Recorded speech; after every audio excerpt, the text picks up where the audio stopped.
Good morning. Today's August the 7th, 2024, and it's Wednesday. Hope you're ready for Bible study tonight. We are, and looking forward to it. We're on our Wednesday lesson, of course, our midweek lesson. Paul Shiro is writing this week about Malachi. This is week 32. Today's title is Bringing It Home. Malachi chapter 2, verses 13 through 17. Here's what he writes. Since God takes covenant making and keeping seriously, we should too.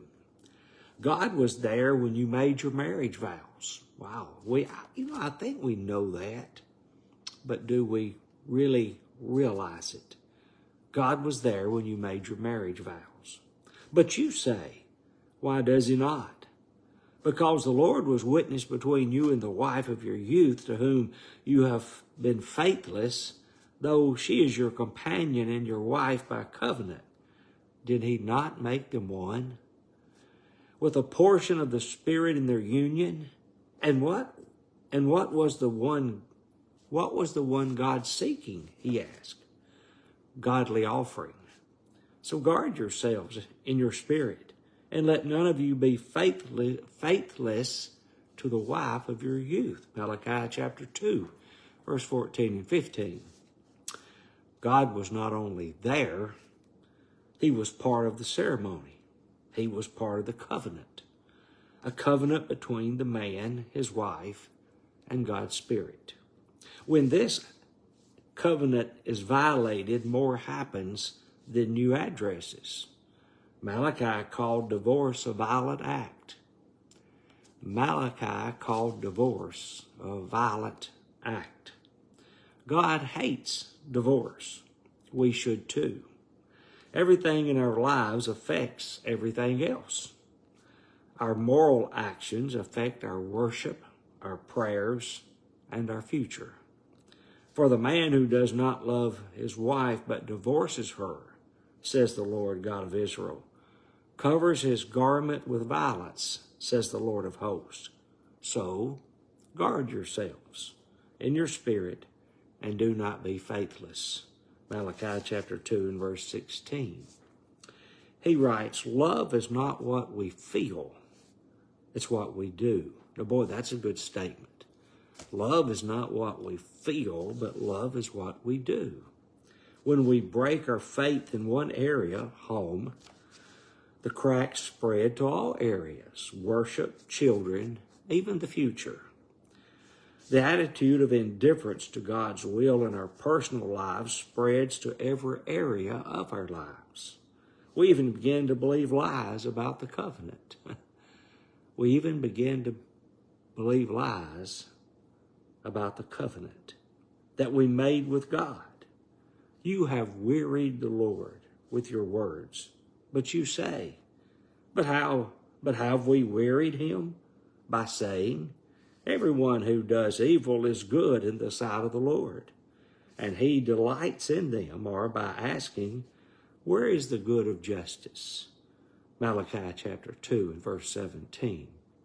Have you noticed in all of these lessons, or at least so many of these lessons from the minor prophets thousands of years ago, that they just correspond with today?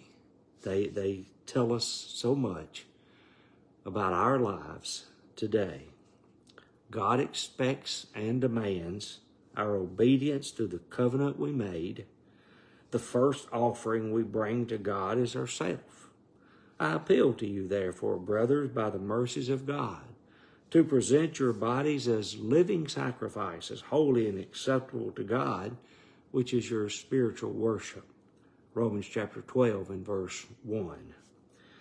The last paragraph, he writes, if God will not accept the sacrifice of a blind or damaged beast, let me read that again. If God will not accept the sacrifice of a blind or damaged beast, how can we expect him to not notice our life? Holiness does not just happen. We have to be diligent in our efforts to be obedient. We must take We must make an effort to know God's will. Never know God's will and to submit to it. We must never resist his will or make our life a lie. We must not resist the will of God and make our life a lie. We must never become master of double talk. Matthew chapter 7, verse 21 through 23. Words are not enough. We must obey the will of the Father. Today, he writes, today I will make my life more than words. I will obey the commands of God. God is interested in our lives. And God desires, commands, and expects us to be faithful to his will, not to be covenant breakers in any area of our life. Hope you have a good Wednesday. Got a couple appointments this morning, the reason I'm so early this morning. But hope you have a good day. Remember those that are sick and not doing well. Remember little Ryland Scott in around the Walnut Grove, Tennessee area. Haven't heard from him, and I said I was going to try to check on him. I haven't done that, but do remember Ryland Scott, that he's getting stronger and better. Maybe home by now. I don't know, but hope so. Remember all those dealing with cancer. Boy, that's tough. Treatments evidently are tough.